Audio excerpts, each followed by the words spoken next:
Creator, may your spirit and guidance be in us as we work for the benefit of all our people, for peace and justice in our land, and for the constant recognition of the dignity and aspirations of those whom we serve. Amen.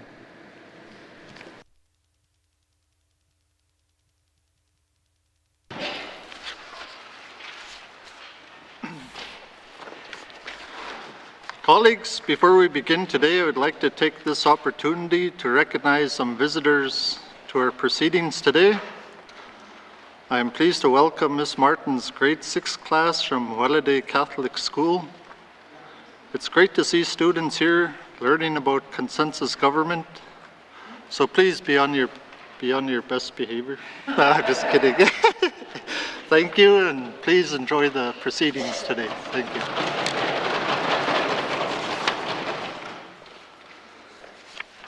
Okay. Minister statements. Minister statements. Minister responsible for housing NWT. Mr. Speaker, strengthening relationships with Indigenous governments is priority of this Legislative Assembly and a key objective in Housing's NWT's renewal strategy. So I'm pleased to announce the formation of the NWT Housing Forum as another step forward to achieving this goal.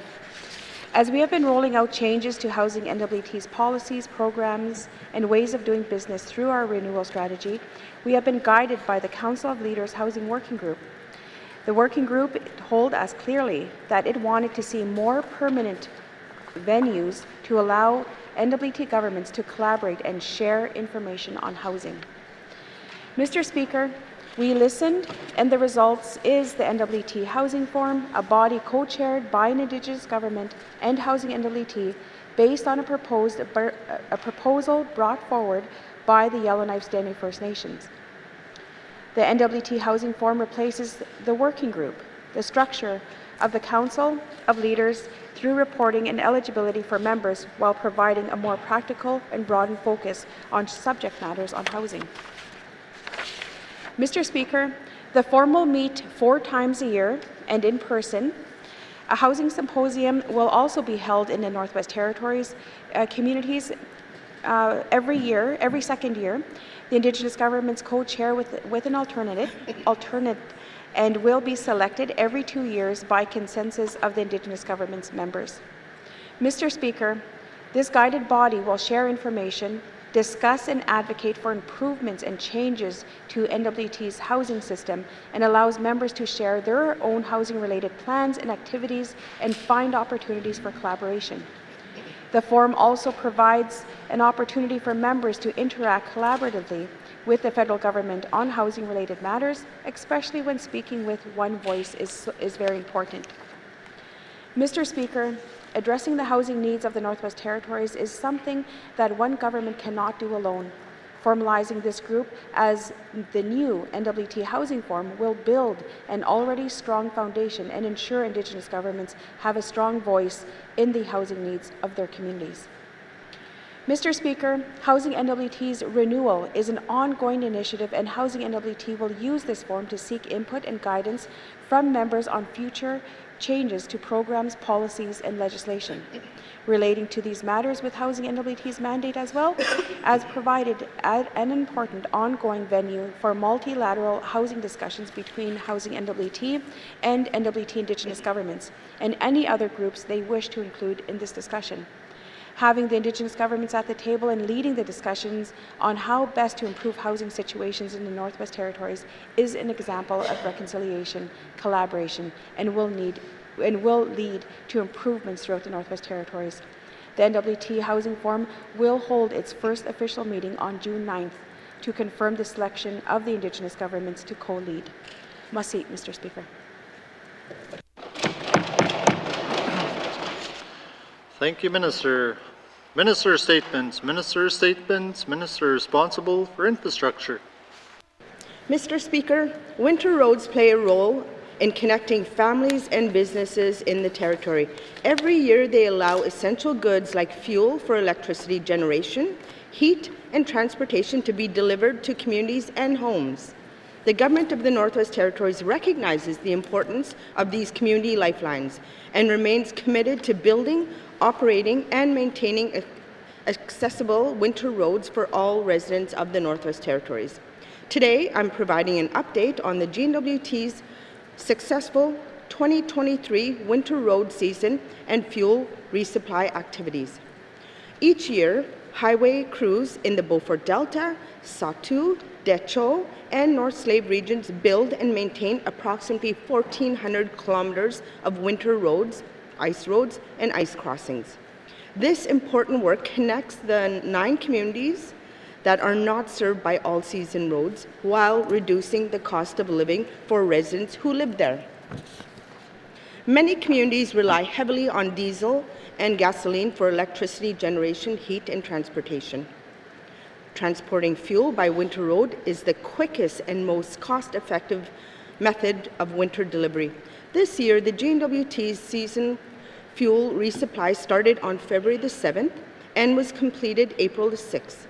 The total volume of petroleum products delivered by winter roads total close to 5.2 million litres to 6 NWT communities. The winter road season is always demanding on our fuel service and winter road teams, who have mere months to construct and make use of the seasonal connections. This year required particular diligence, attention to detail, and collaboration, as milder than normal temperatures early in the season, along with heavy snowfall, made conditions in some areas especially challenging. The environmental challenges required even more oversight and administration from our teams. They conducted enhanced profiling and inspections and responded to all issues, protecting the safety of the public and employees. Our team overcame conditions by working closely with contractors, transport companies, and multiple divisions within the government of the Northwest Territories.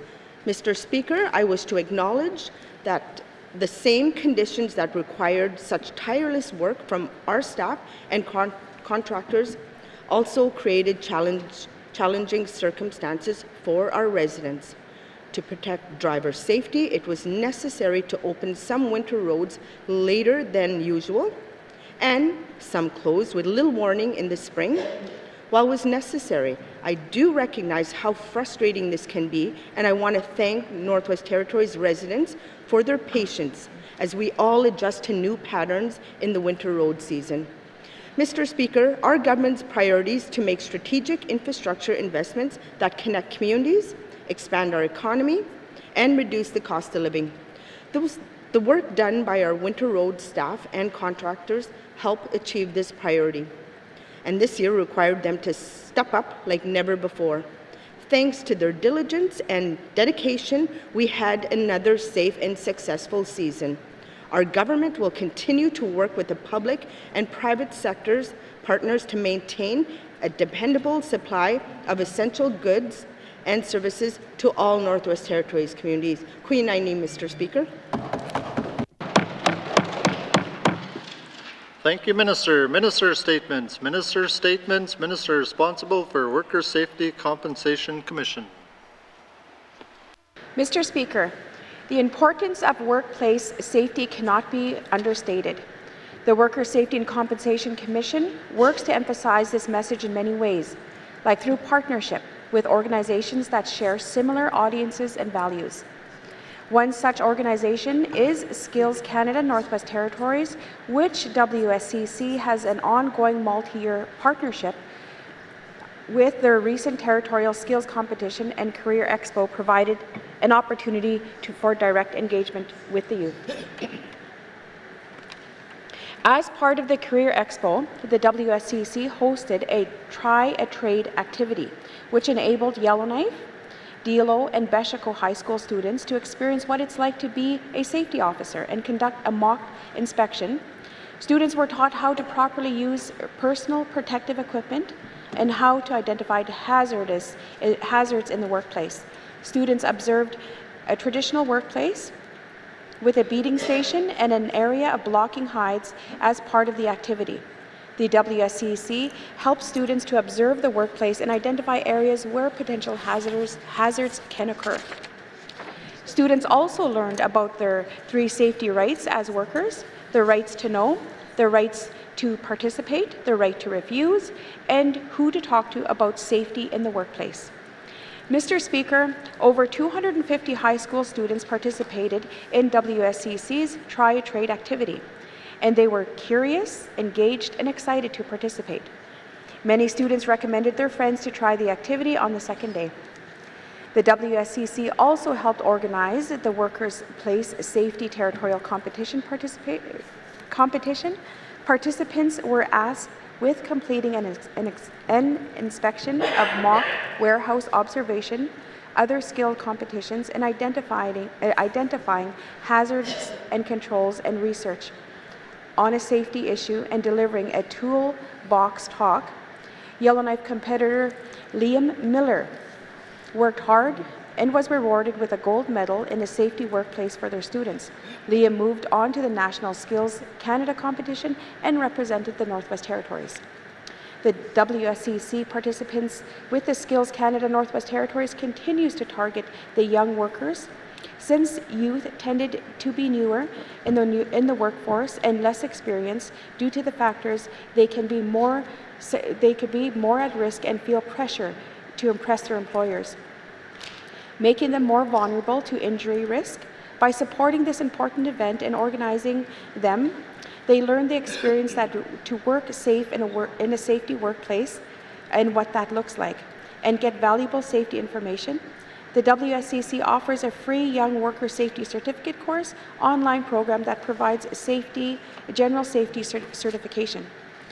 Skills Canada Northwest Territories promotes career in skilled trades and technology within the workplace that often presents more hazards by promoting workplace safety and reminding all participants and organizations of its importance in the workplace. We all hope to foster even safer workplaces for our younger workers. Must see, Mr. Speaker. Thank you, Minister. Minister statements. Minister statements. Deputy Premier. Mr. Speaker, yesterday I stood up in the Legislative Assembly to thank residents and communities that hosted evacuees. I want to acknowledge that many communities have hosted evacuees that were not registered as part of the formal evacuation program. I want to thank the communities like Fort Resolution and many others that opened their doors and their hearts to their neighbours in this time of need. Queen Aini, Mr. Speaker. Thank you, Deputy Premier. Minister statements. Minister statements. Member statements. Member statements. Member for Kamloops. Mr. Speaker. Mr. Speaker, the North is a pretty incredible community. When someone starts a new business, we show up and don't mind waiting to be one of the first to support a new venture. We love telling people about our experience and sharing encouraging words as our neighbours settle into entrepreneurship. And we love doing this because of the impact business brings to our community. While fulfilling their career goals, businesses step up when a sports team needs support, contribute to residents experiencing loss, and bring life to our communities. But I wonder, Mr. Speaker, if all public servants who make procurement decisions realize the immense impact they have on the business community. Not only procurement shared services, but also public servants from every department can procure services less than $10,000 and goods less than $25,000 directly from vendors through informal quotes. It is the responsibility of each department to take reasonable steps to obtain the best value possible, operate within GNWT policies, comply with the Business Incentive Policy, the Northern Manufacturers Policy, and the Financial Administration Act, and be able to demonstrate that all reasonable steps were taken to obtain the best value possible. But ultimately, they choose where GNWT dollars go. So many public servants have the ability to make it possible for local businesses to continue to exist, expand, and support our communities. But it starts with the bread and butter, or GNWT dollars, needed to keep that business rolling. A quarter of GNWT dollars are going to non-NWT businesses.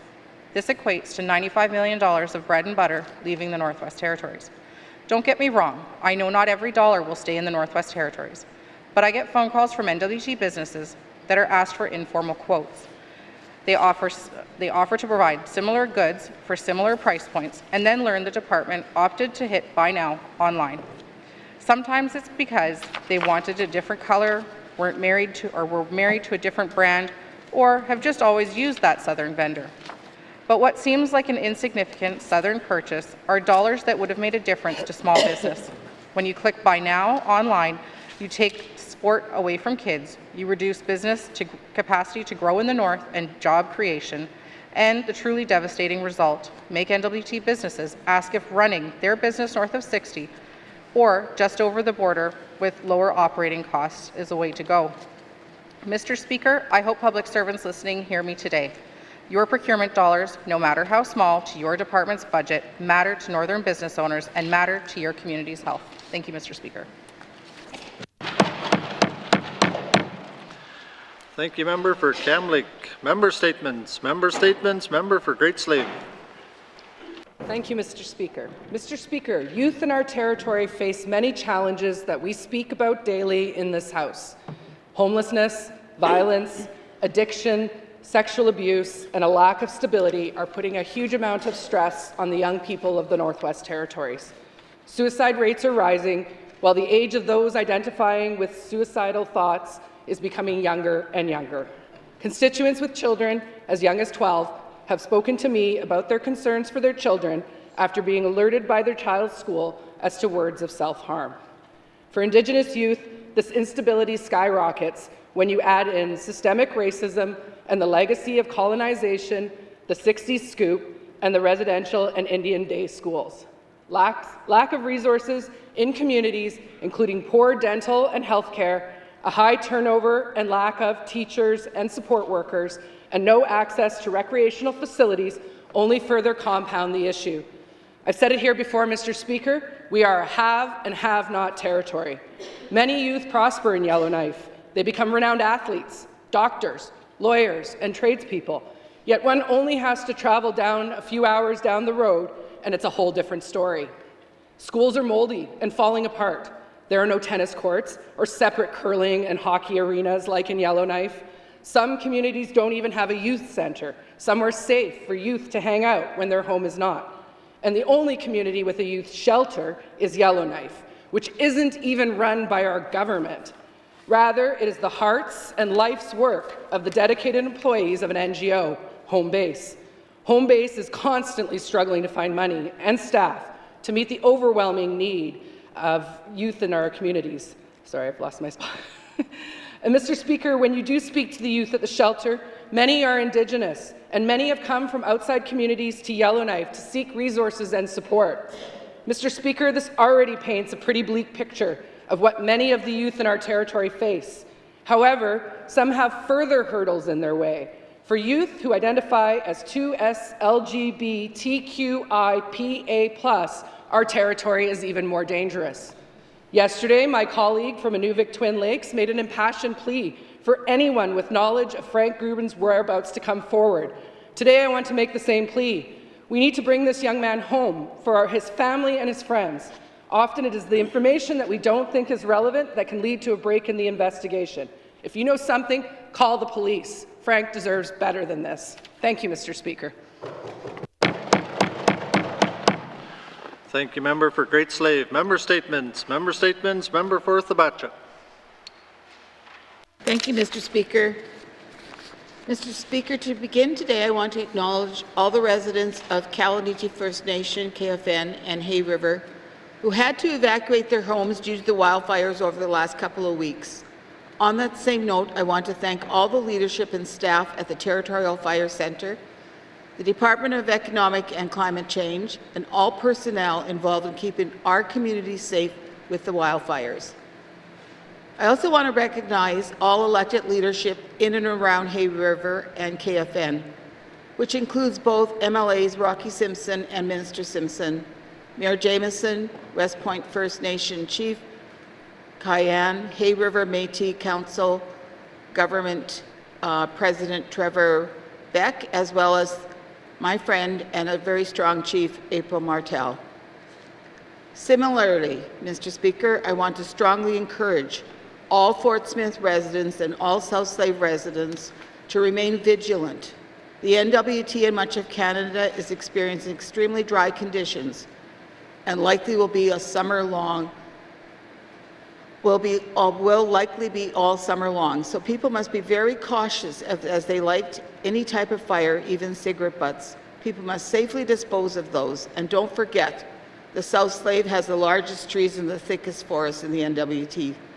So we must care for our lands, our children, and communities, and take precautions this summer. In addition, Mr. Speaker, I want to acknowledge the ongoing search efforts that have taken place in Fort Smith over the last 2 weeks in search of Frank Rubin. I want to recognize and thank the acting Salt River First Nation Chief Brad Laviolette, who opened a search center for Frank at the Salt River First Nation Conference Center. I also want to recognize Mayor Daniels and the officials at the town of Fort Smith, and a thank you to the Grand Chief of the Gutchin Tribal Council, Ken, for contributing funds to help in the search. I also want to thank all volunteers who have helped the search over the past 2 weeks, as well as the Minister of Finance for granting approval for emergency leave for all Government of the Northwest Territories employees in Fort Smith to help with the search. And a thank you to the Minister of MACA for helping cover some of the costs of the search. I also want to thank the off-duty RCMP officer and his wife who had helped search almost every day, along with the staff of the Aurora College who have helped with the search of Frank Rubin, as well as Northwestern Air Lease in helping Frank's mother and son get flown to Fort Smith at no cost. Mr. Speaker, I seek unanimous consent to conclude my statement. Thank you, Member for Thabacha. The member seeking unanimous consent to conclude her statement. Are there any nays? There are no nays. You may conclude your statement. In closing, Mr. Speaker, I want to recognize the graduating class of 2023 of PWK High School. Yesterday was convocation, and tonight is their grad dinner. On behalf of Fort Smith, congratulations to all the grads. I also want to thank all the amazing constituents of Thabacha for their continued support as their MLA. And I would also like to thank my family for always supporting me in my work, specifically my husband Peter, my sons Mickey and Jerry, and of course, my dog Rambo. Thank you, Mr. Speaker. Thank you, Member for Thabacha. Member statements. Member statements. Member for Mumphy. Thank you, Mr. Speaker. Mr. Speaker, I will again like to bring attention to the importance of creating a Cleacher region. Mr. Speaker, currently the GNWT is divided, the Northwest GNWT is divided into 5 regions. They are the Decho, North Slave, Delta, and South Slave region. Then the population of the North Slave region is 23,144. The population of the Decho is 2,073, while the Satu region is 2,500. If the Cleacher is carved out of the North Slave region, the population would be 2,650. Mr. Speaker, let me point out that if Cleacher region was created, the population would be greater than the population of the Satu and Decho region. Mr. Speaker, there is no cohesive group within any region of the Northwest Territories than the Cleacher. Their language, culture, and way of life is distinct from all other regions. The cohesiveness was recognized by the government of Canada with the creation of the Cleacher region. Mr. Speaker, let me remind this body of the GNWT was a party of the creation of the Cleacher government and sign off on its creation. There is additional evidence that the Cleacher region should be formally established as an administrative region within the GNWT. Mr. Speaker, even the Government of Canada, Statistics Canada, has divided GNWT into 6 administrative regions and has separated out the Cleacher region from the North Slave region. I say good for them. They recognize the necessity to treat the Cleacher as a separate region. In addition, I have to acknowledge that part of the GNWT also recognized that the Cleacher region is very unique from the rest of the North Slave region. I say good job to the Financial Administration Board Secretary for having produced the geographic tracking of expenditure report. Mr. Speaker, I ask for unanimous consent to conclude my statement. Thank you. Thank you, Member for Mumphrey. The member is seeking unanimous consent to conclude her statement. Are there any nays? There are no nays. You may conclude your statement. Mr. Speaker, this is a great report that not only tracks GNWT expenditures for the proposed Cleacher region, but also tracks GNWT expenditures down to individual Cleacher communities. Mr. Speaker, this report should be required reading for all GNWT departments to verify that they are providing the necessary services to each Cleacher communities.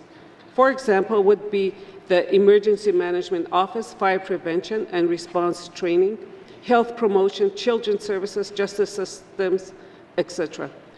When there are cases where no funds are spent in some of these areas, the GNWT departments and Cleacher community government should dialogue to ensure that needs are met, that these needs are met.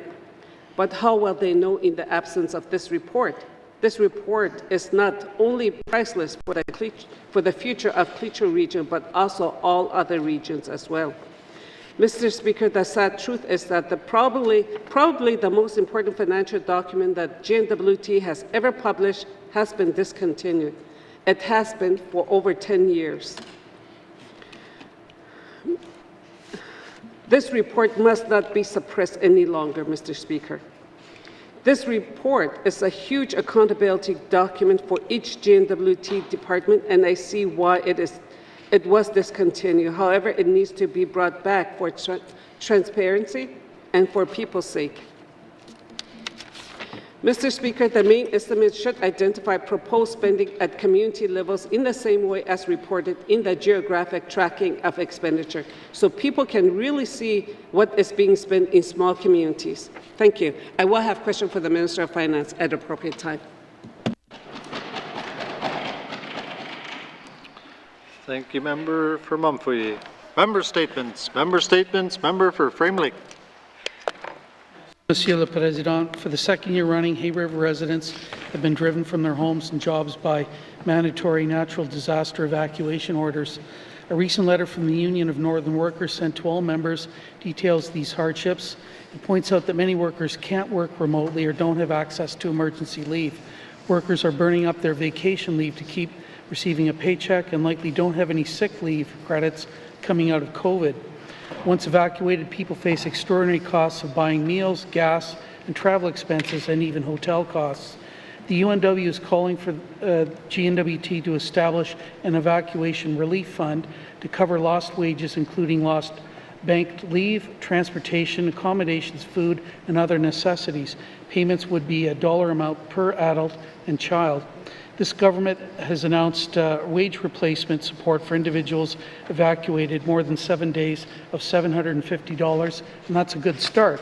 And some community funding as well to help cover the costs of hosting evacuees. But the $750 support is not nearly enough, and community government support doesn't put money in evacuees' pockets. The fact that appeals for support are being made also reflects the deficiency of our Employment Standards Act when it comes to paid emergency and paid sick leave. Make no mistake, climate change has made these needs business as usual, or what should be a part of a reasonable response to the climate emergency. Consultations to improve the Employment Standards Act are now underway, and these issues need to be addressed in updating that legislation. Improved worker protection should include discussion of contributions from employees and employers in both the public and in the private sectors, as mandated under the Employment Standards Act. These protections will become all the more necessary as the climate emergency progresses. Yukon has enacted legislation providing up to 40 hours of paid sick leave per year at no cost to the employer. Ontario has introduced declared emergency leave, providing support to those prohibited from working by public orders. But this is new ground, and we need to take the opportunity of opening up our employment law to address these needs. I'll have questions for the Minister of Education, Culture and Employment responsible for the Employment Standards Act later today. Merci, Mr. Speaker. Thank you, member for Frame Lake. Member statements. Member statements. Member for Tunadewelde. Thank you, Mr. Speaker. Our roads are the lifelines of our communities, connecting people, goods, and ideas. However, as the sun sets and darkness prevails, our roads become treacherous and pose a significant risk to both drivers and pedestrians. Road safety is just a matter of personal responsibility. It is a collective endeavors that require the commitment of cooperation of all stakeholders. According to the global statistics, a significant proportion of road accidents occur during the night, often resulting in severe injuries and tragic loss of lives. As drivers, pedestrians, or policymakers, it is imperative that we do not turn a blind eye to these statistics, but instead take decisive action to mitigate these risks. One of the most effective measures to enhance road safety during nighttime is a proper illumination of our streets and highways. Adequate lighting plays a crucial role in improving visibility, enabling drivers to anticipate and react to potential hazards promptly. It not only helps drivers navigate safety, but also allows pedestrians to be more visible to motorists, reducing the chances of accidents. Investing in modern lighting technologies, such as energy-efficient LED lights, can provide numerous benefits. These lights offer bright and consistent illumination, ensuring that the entire road is well lit and visible to the road users. Moreover, LED lights have long lifespans, consume less energy, and require minimal maintenance, making them a sustainable and cost-effective choice. Furthermore, implementing intelligent lighting system can significantly contribute to road safety. These systems can automatically adjust lighting level based on the surrounding conditions such as traffic flow or weather. By dramatically adapting to the improvement and to the environment, we can maintain optimal visible without wasting energy, thus fostering both safety and sustainability. However, improving lighting illumination alone is not sufficient. We must also focus on raising the awareness and educating individuals about the proper road safety. It is crucial to foster culture and responsibility where motorists adhere to speed limits, use seat belts, avoid driving under the influence of alcohol and drugs. Pedestrians too must exercise caution to follow rules and when crossing roads at night. Mr. Speaker, I have questions for the Minister at the appropriate time. Thank you. Thank you, member for Tunadewelde. Member statements. Member statements. Member for Yellowknife North. Thank you, Mr. Speaker. 30 years ago, the GNWT had a great idea, and that was to expand the Tulston Hydro Project, connect the North and South Slave region, and sell power to the upcoming diamond mines. And Mr. Speaker, if we did that, it's pretty clear that the Tulston Hydro Project would have paid for itself and then some, as the diamond mines use a lot of power, Mr. Speaker, more than the entire territory combined. Yet, Mr. Speaker, here we are 30 years later, and we have not built the Tulston Hydro Project, and seemingly every single year, the business case has gotten a little worse. So bad, in fact, that when we were promised it in the mandate for spring 2020, it wasn't delivered. And here we are in spring 2023 without a business case. And even more ridiculously, in the last session, the Minister of Infrastructure said that business case would never be public, Mr. Speaker. It's going to be a confidential business case because they want to hide just how bad this project has become. Mr. Speaker, the last business case we have, which was public, is from 2014. It estimated this project to cost $1.2 billion. I asked the minister how much this project is going to cost now. She refused to tell me, Mr. Speaker. Well, some back-of-the-napkin math putting into a construction producer price index tells you it's going to cost about $1.8 billion. If you look at similar hydro projects, it's more likely about $2.5 billion. Yet, Mr. Speaker, this is an insane way to have a public debate where I am ballparking within hundreds of millions of dollars the future of our energy needs, Mr. Speaker. We need to release the business case. We need to answer some basic questions. How much is this project going to cost? Where is it going? Who are we selling this power to? How much are we selling the power for? Very basic questions that the public has a right to know, and mines have a right to know, and industry has a right to know. Mr. Speaker, we need to know whether this project will lower or raise rates. Quite often, hydro projects actually raise rates. Initially, you have to find the money to finance the project, and you do that on ratepayers. I'm fine with doing that, but let's know whether this project will raise or lower rates. A very basic question that ratepayers have a right to know, Mr. Speaker. Will this project pay for itself? Does it make any sense to do this, or are we just holding on to 1993 and the hope of getting power to the diamond mines, which are now winding down? I'll have questions for the Minister of Infrastructure about what is going on and what's going to be made public. Thank you, Mr. Speaker. Thank you, member for Yellowknife North. Member statements. Member statements.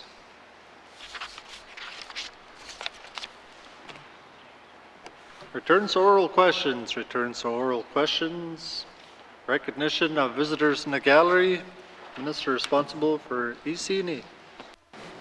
Thank you, Mr. Speaker. I'd like to make a recognition as the MLA for Hay River North. In the gallery today, I have a couple of residents from Hay River. First of all, of course, my mother, Betty Lyons. We're always happy to have her in the gallery. And as well, longtime Hay River resident, Mr. Edwin Morin, is joining us today, too. So I just wanted to welcome them. Thank you, Mr. Speaker. Thank you, member for Yellowknife North, or Hay River North, sorry. Recognition of visitors in the gallery. Recognition of visitors in the gallery. Member for Great Slave. Thank you, Mr. Speaker. I'd like to recognize Beth Covey in the gallery today. While Beth is not my constituent, I have actually known Beth since 1994 when we both attended the University of British Columbia together, and she took geology and I took geological engineering. So welcome, Beth. Thank you, member for Great Slave. Recognition of visitors in the gallery. Acknowledgements. Acknowledgements. Oral questions. Oral questions. Member for Yellowknife North. Thank you, Mr. Speaker. My questions are for the Minister of Infrastructure. The last public business case estimated Tolston to cost $1.2 billion. We know construction inflation has gone up quite a bit, so it's clearly not going to cost us $1.2 billion anymore. Can the Minister just tell us how much this project is going to cost? Thank you. Thank you, member for Yellowknife North. Minister responsible for infrastructure.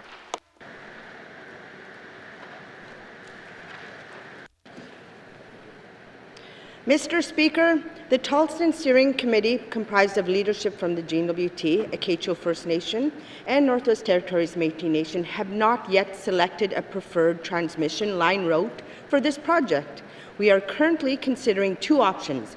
Phase 1 of the project, one that travels west around the Great Slave Lake, following the existing highway network, and one that travels directly to Yellowknife via submarine cable.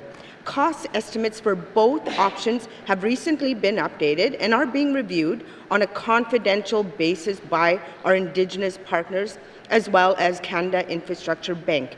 Mr. Speaker, we collect more information and proceed towards a final construction decision in the coming years. We will continue to refine our project cost estimates. This is a complex, transformational project, and providing a global project cost estimate at this time is very premature. We recognize it is important that this project is done cost effective so that we could keep public informed of the progress. Thank you, Mr. Speaker. Thank you, Minister. Oral questions. Member for Yellowknife North. Yeah, Mr. Speaker, that wasn't an answer, and I just want to know whether are we in a $2 billion ballpark, a $3 billion? I mean, hydro projects have really gone over budget in almost every other jurisdiction in Canada. The 2014 business case is entirely built on the idea of selling to the diamond mines. Our energy strategy and our emissions reductions is entirely built on replacing the diesel from the diamond mines. I don't believe what the minister is talking about involves that, but that's not public. So can I just confirm whether any of this work is about building a transmission line and selling the power to the diamond mines in the Slave Geological Province corridor? Thank you, Mr. Speaker. Thank you, member for Yellowknife North. Minister responsible for infrastructure. Thank you. Thank you, Mr. Speaker. Mr. Speaker, as a general rule, detailed business case information is not made public. And I'm saying that again. I've said that numerous times. It's not made public. You know, we are pleased, however, talking about, some of the mines that could buy the power, we're pleased to have received support and positive response from mining companies that are currently active here in the Northwest Territories and continue to monitor publicly available information.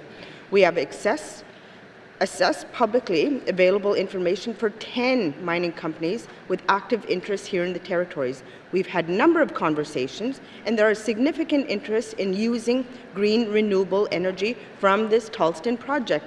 Mr. Speaker, in fact, mining proponents have told us that access to green energy is critical to the successful advancement of their interests and its operations. Thank you, Mr. Speaker.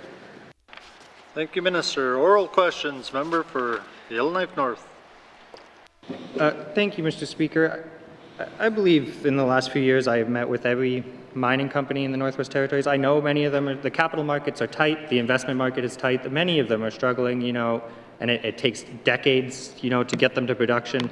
The diamond mines are winding down. I heard the minister say they've talked to 10 potential mines, and I honestly can't think of 10 that are on a transmission line. I don't believe there are 10 that are anywhere near hydropower, but can we make that public? Who are these mines? Who are these 10 potential mines that would buy power?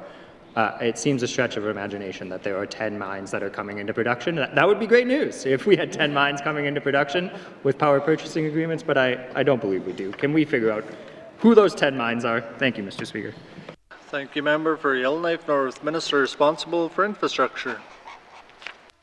Thank you, Mr. Speaker. Mr. Speaker, I don't believe I said that there'd be 10 mines coming on board. I think I said that we are speaking to some of the mining companies that could perhaps tie into the Tolston project. Thank you, Mr. Speaker. Thank you, Minister. Final supplementary. Member for Yellowknife North. Yeah, okay. Well, I guess I didn't hear what mines those could potentially be. Pine Point is the most obvious one. That we're expanding Tulsa now. They're hopefully going to come online and buy power. Maybe Gold, Terra, I don't know. Why am I just randomly naming mines that the minister won't tell us? I guess the last most important question is, can the minister explain what this is going to do to rates? Do we have any idea what rate we're going to sell this power for? Will it increase cost to ratepayers, or is the plan that we're going to sell so much and make a profit that it'll lower it? I'll note most hydro projects have to initially increase rates to finance it, and then eventually, maybe over 50 years, you get a payback. But can the minister tell us what effect this will have on ratepayers? Thank you, Mr. Speaker.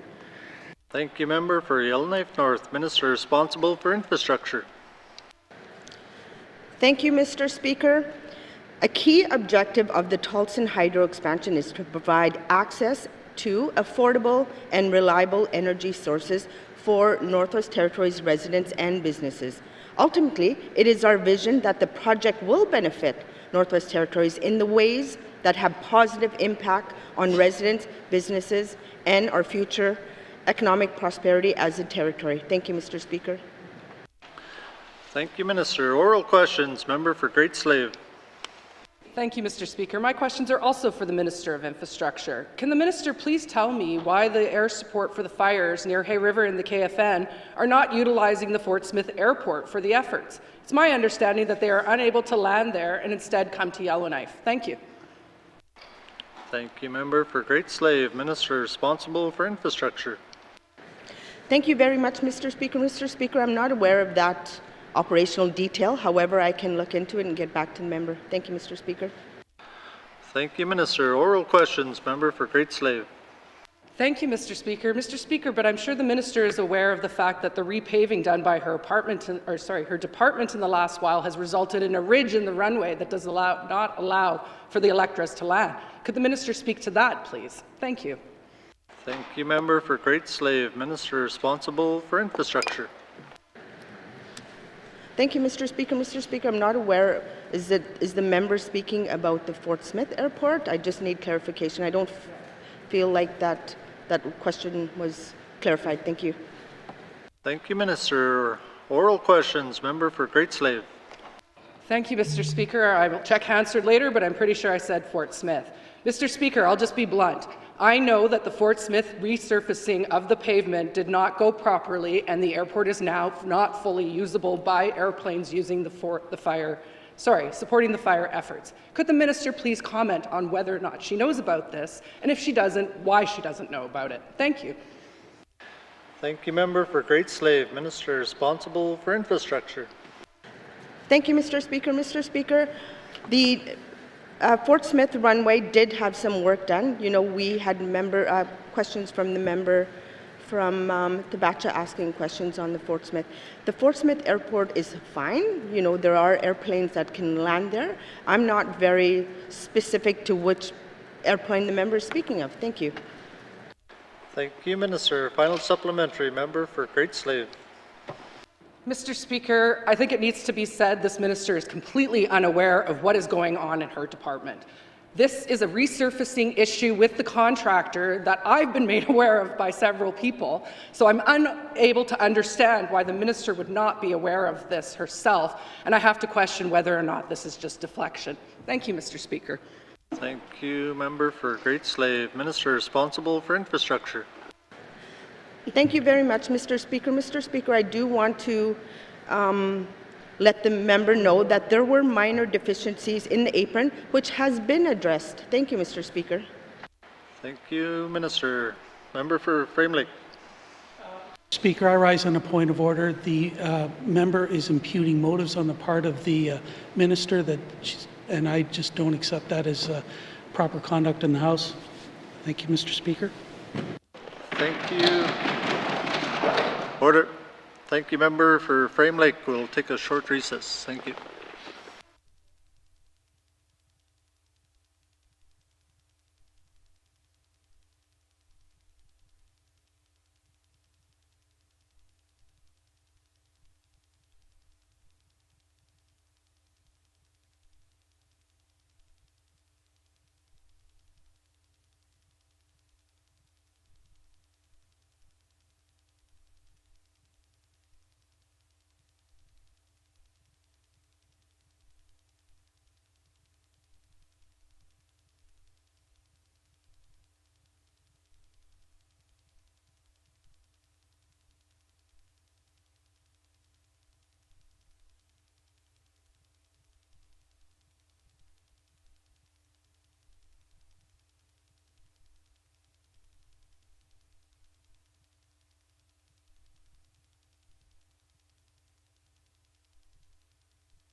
Okay, colleagues, we'll continue.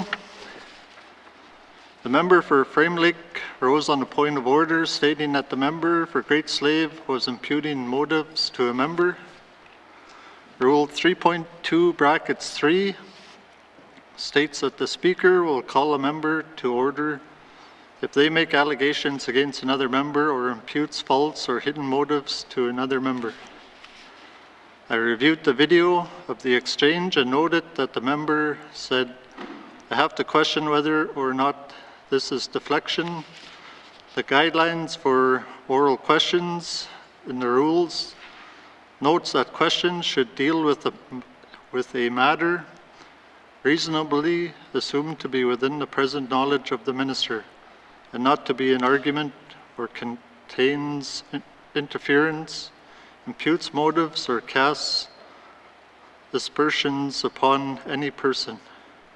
In this case, the member's comments were out of order. The comments were not consistent with the rules, and they did cause disorder in the House, resulting in a point of order. And I will ask the member for Great Slave to withdraw her remarks. Member for Great Slave. Thank you, Mr. Speaker. Mr. Speaker, it was not my intent to impugn any motive on anyone. I think what you heard today was the frustration at the lack of answers that we get from Cabinet. It is not this time only, it is continuous, and I do apologize. I will withdraw that question to the Minister. However, I do not believe that my intent was out of order here. I think we should be allowed to have political debate, and people need to be able to hear the truth. Thank you. Thank you, member for Great Slave. We do have a ruling, and I ask you to withdraw the remarks. Thank you.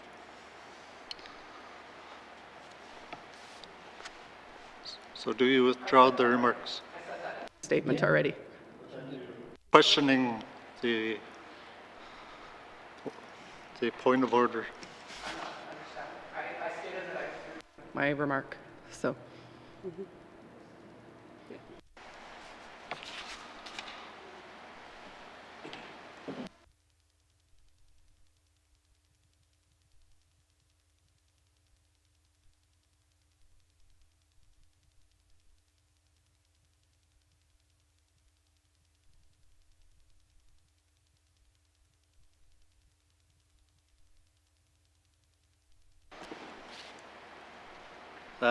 Member for Great Slave, you'll have to withdraw your remarks and apologize and not question the ruling. Thank you.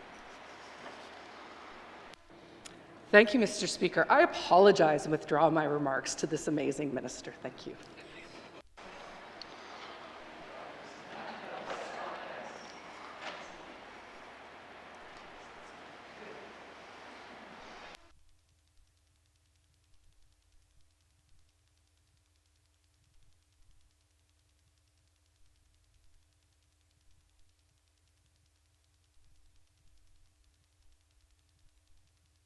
Short recess here.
Order.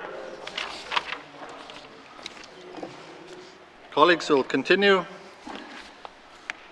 Member for Great Slave. You're not apologizing to the minister, you're apologizing to this House.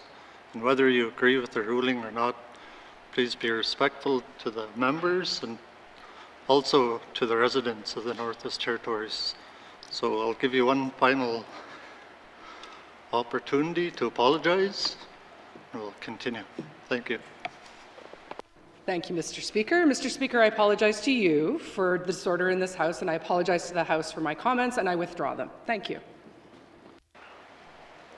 Thank you, Member for Great Slave. Oral questions. Member for Frame Lake. Merci, Monsieur le Président. My question is for the Minister of Education, Culture and Employment. The Evacuee Income Disruption Program that was announced yesterday meets some of the issues raised by the Union of Northern Workers in its letter regarding the creation of an evacuation relief fund. And, Mr. Speaker, I'll be tabling that letter later today. But I would like to know, can the Minister say how the government will provide wage loss relief beyond the $750 announced today, possibly through permanent changes to the Employment Standards Act? Merci, Mr. Speaker. Thank you, Member for Frame Lake. Minister responsible for Education, Culture and Employment. Thank you, Mr. Speaker. As the member said, yesterday this government announced the first ever evacuee financial support program. And so I think that's a big step forward. I get that the member wants to build on that momentum and ask what's next. So I can say that in the Employment Standards Act, there are emergency leave provisions, but that's emergency leave without pay. And so I think the member is looking for something beyond that. But as of right now, there is no other emergency relief program. Thank you. Thank you, Minister. Oral questions. Member for Frame Lake. Merci, Monsieur le Président. I want to thank the Minister for that. And so I think he's confirmed that unpaid emergency leave is within the scope of the Employment Standards Act. But is the issue of paid emergency leave within the scope of the current public engagement on the Employment Standards Act? And how does the Minister propose to ensure amendments deal with future evacuations and similar emergencies? Merci, Mr. Speaker. Thank you, Member for Frame Lake. Minister responsible for EC&E. Thank you, Mr. Speaker. It's a pretty wide-ranging review of the Employment Standards Act, so I wouldn't say that anything is out of scope. The questions that have been put to residents and businesses haven't specifically spoken to paid emergency leave, but residents are free to give their opinion on anything related to the Employment Standards Act. The online engagement survey is available until, I believe, June 18th, so there's a few more weeks. And so we'd love to hear feedback on this very timely issue. Thank you. Thank you, Minister. Oral questions. Member for Frame Lake. Merci, Monsieur le Président. I want to thank the Minister for that. Looking across a number of other Canadian provincial territorial jurisdictions, it looks like there's a patchwork of disaster and emergency relief supports that are available. So as part of the Employment Standards Act review, can the Minister commit to carrying out a jurisdictional scan, including lessons learned, and sharing that publicly? Merci, Mr. Speaker. Thank you, Member for Frame Lake. Minister responsible for EC&E. Yes, Mr. Speaker, absolutely, we can, and we will report that publicly in the What We Heard report that we developed based on this engagement. Thank you. Thank you, Minister. Final supplementary. Member for Frame Lake. Merci, Monsieur le Président. I want to thank the Minister for that. I'm hoping that maybe the jurisdictional scan could be completed to enable a better discussion during the public engagement, but I'll leave that with the Minister. As I said yesterday, the climate emergency is going to increase disasters and evacuations in the NWT. How is the Minister working with his Cabinet colleagues to ensure a comprehensive climate emergency action plan? Merci, Mr. Speaker. Thank you, Member for Frame Lake. Minister responsible for EC&E. Thank you, Mr. Speaker, and I would say I'm not the lead on this file, but of course it takes a whole of government approach So GNWT departments are working together to implement actions in Goal 3 of the Climate Change Action Plan, which is focused on building resilience and adapting to a changing climate. In preparation for the next Climate Change Action Plan, the GNWT is leading a territorial risk and opportunities assessment to help focus actions to address key risks like flooding. The GNWT is working to ensure the National Adaptation Strategy and its implementation provides resources to better address the NWT's adaptation priorities.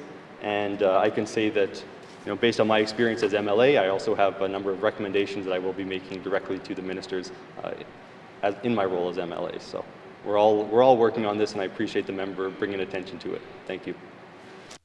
Thank you, Minister. Oral questions. Member for Mumphy. Mr. Speaker, will the Minister of Finance commit to bring back the geographic tracking of expenditures report so that all members of the Legislative Assembly may be fully informed of Government of the Northwest Territories expenditures in their individual communities? Thank you.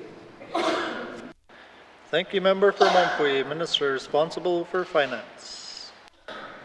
Thank you, Mr. Speaker. Mr. Speaker, the report at issue here was discontinued after 2008. It was extremely labor-intensive and didn't necessarily capture all of the procurement that was taking place. It involved a lot of manual recoding of things, which really, having to manually recode, takes a lot of effort and isn't always the most accurate. What we have replaced it with most recently within this last year, Mr. Speaker, is the contract reporting dashboard, which does break down current years by type of contract, by region, by jurisdiction, by the nature of the contract. But I will acknowledge, I don't know where the questions are going, but I'm going to acknowledge the Clecho region is not separated out in there. Other regions are, whereas it was in that 2008 report. So I acknowledge that. Thank you, Mr. Speaker.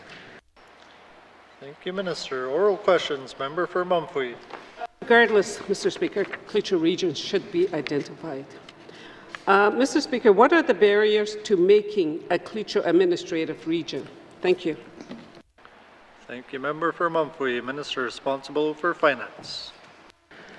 Thank you, Mr. Speaker. Mr. Speaker, that is probably falls more within the Department of Executive and Indigenous Affairs. I can certainly, from at least the perspective of finance, only say that right now the organization of the different regions with superintendents and associate administrative responsibilities certainly would involve a reorganization of the various, each department's organizational charts, each department's reporting hierarchies. So there are some administrative barriers to doing it. That doesn't mean that this can't be done. It's certainly been done before, but it's something that would have to be looked at by the Department of EIA. Thank you, Mr. Speaker. Thank you, Minister. Oral questions. Member for Mumphy. Thank you, Mr. Speaker. It is about time Clecho region is recognized. Does the minister agree that having a Clecho region would improve decision making? Thank you. Thank you, Member for Mumphy. Minister responsible for Finance.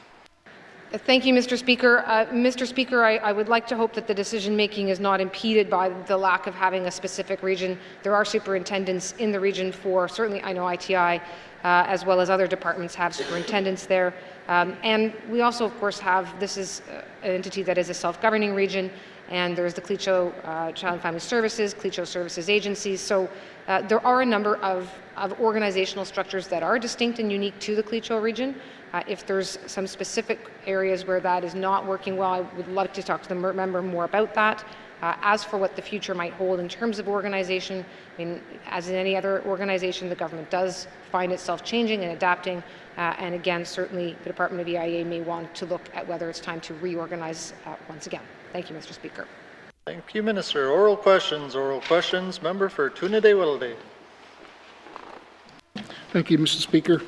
Mr. Speaker, earlier I had talked about some of the statistics of driving in the Northwest Territories and with the proper lighting and junctions, etc. Mr. Speaker, when we all drive to places like, whether you come into Yellowknife, you have proper lighting. You go to Béchoco, you look at Ray or Edzo, you got nice proper lighting. Same thing in Fort Providence, and you go all the way down to Hay River. Mr. Speaker, in my constituency meeting on May 11th in Fort Resolution, this issue was brought to my attention in regards to proper lighting and junctions. Right now, on Highway 5 going to Fort Resolution and Highway 6 going to Fort Smith, that junction there, we don't have no lighting. And my constituent members are asking that if we could get some lighting in that area. Also on the Detta Junction on Highway 4 and the Ingram Trail, we do need proper lighting in that area. So, Mr. Speaker, I have a question for the Minister for Diane Archie, responsible for Power Corporation, if they could take a look at this and if they could make a commitment to help us out in this area. Thank you, Mr. Speaker. Thank you, Member for Tunade-Welleday, Minister responsible for infrastructure. Thank you very much, Mr. Speaker. Mr. Speaker, the Department of Infrastructure is moving towards more of the use of the LED lighting on our highways. The member is speaking of 3 different highways. So my response back to the member would be that this summer we will complete review the highway junction that the member is speaking about to be able to determine what improvements can be made. So if the members, if we need new lighting on the junctions, then this is something we can look into. Thank you, Mr. Speaker. Thank you, Minister. Oral questions, Member for Tunade-Welleday. Thank you, Mr. Speaker. And since it's Friday and we're all happy to go home this weekend and that kind of thing, and I'm hoping we have a good day for my constituents. So I'm hoping the minister could seriously take a look at making a commitment to really trying to get this done by this fall. Thank you, Mr. Speaker.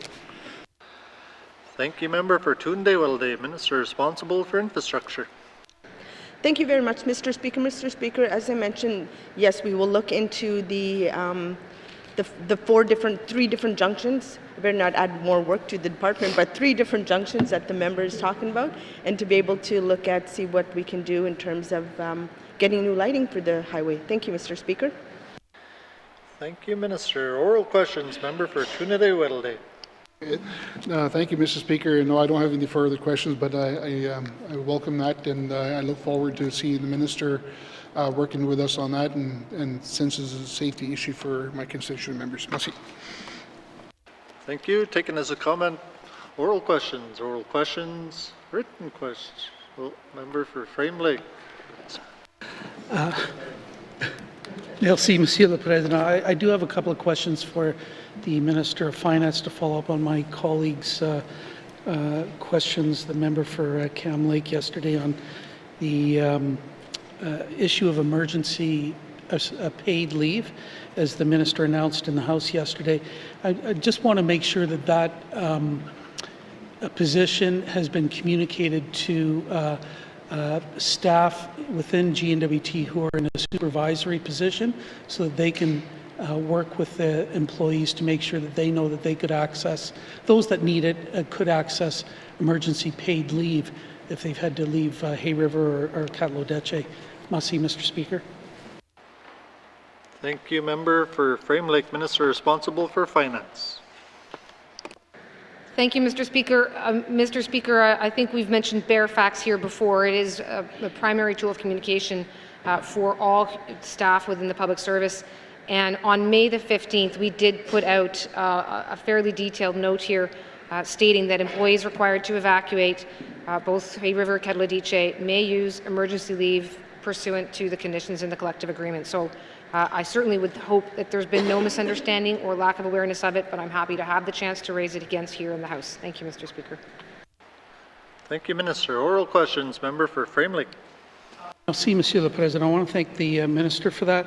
And I did have a look at the language in the collective agreement. The collective agreement allows for both paid or unpaid leave, but I think I heard clearly in the House yesterday that we're, as a government, going to allow members of the public service that were evacuated to use paid emergency leave. So can I just confirm that with the Minister and ensure that that's the message that's going to go out to the supervisory staff as well as to all GNWT employees? Merci, Mr. Speaker. Thank you, Member for Frame Lake, Minister responsible for Finance. Thank you, Mr. Speaker. Yes, that is correct, that it would be paid leave for those who are subject to the evacuation order. Thank you.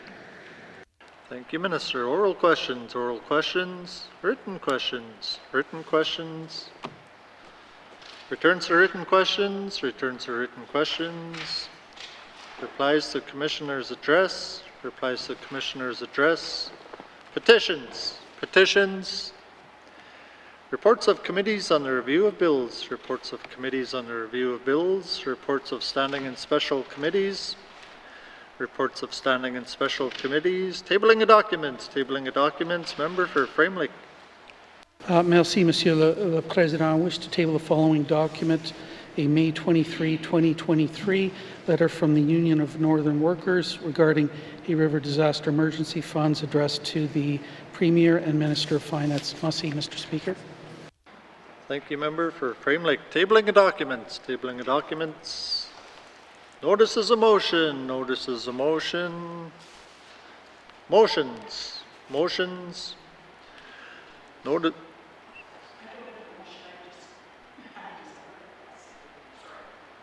Member for Yellowknife Centre. Sorry, I wanted to thank you, Mr. Speaker. I wondered if we could go back to number 5 on the order paper, recognition of visitors. I would like to recognize my page. Thank you. Thank you. Member for Yellowknife Centre. The member is seeking unanimous consent to return to item 5. Are there any nays? There are no nays. Member for Yellowknife Centre. Thank you, Mr. Speaker. I apologize for the embarrassment this is going to cause my page, Amelia Bishop, who is here with us today from St. Pat's School, where she is in grade 8. And I would like to thank her and all the pages for the work that they're doing for us in this session. Thank you. Thank you, Member for Yellowknife Centre. Recognition of visitors in the gallery. Recognition of visitors in the gallery. Notices of motion for the first reading of bills. Notices of motion for the first reading of bills. First reading of bills. First reading of bills. Second reading of bills. Second reading of bills. Consideration Committee of the Whole of Bills and Other Matters. Bill 23, Bill 29, Minister's Statement 264-19 brackets 2, Table Document 681-19 brackets 2 with Member for Detroit in the chair.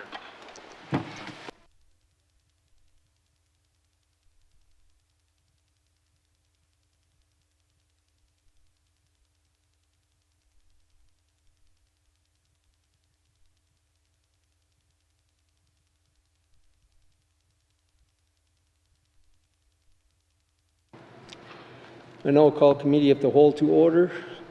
What is the wish of committee? Member for Frame Lake. Merci, Monsieur le Président. I move that the chair rise and report progress. Merci.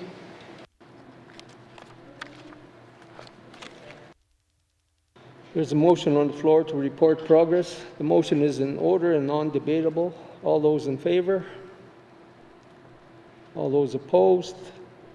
Motion is carried. I will now rise and report progress.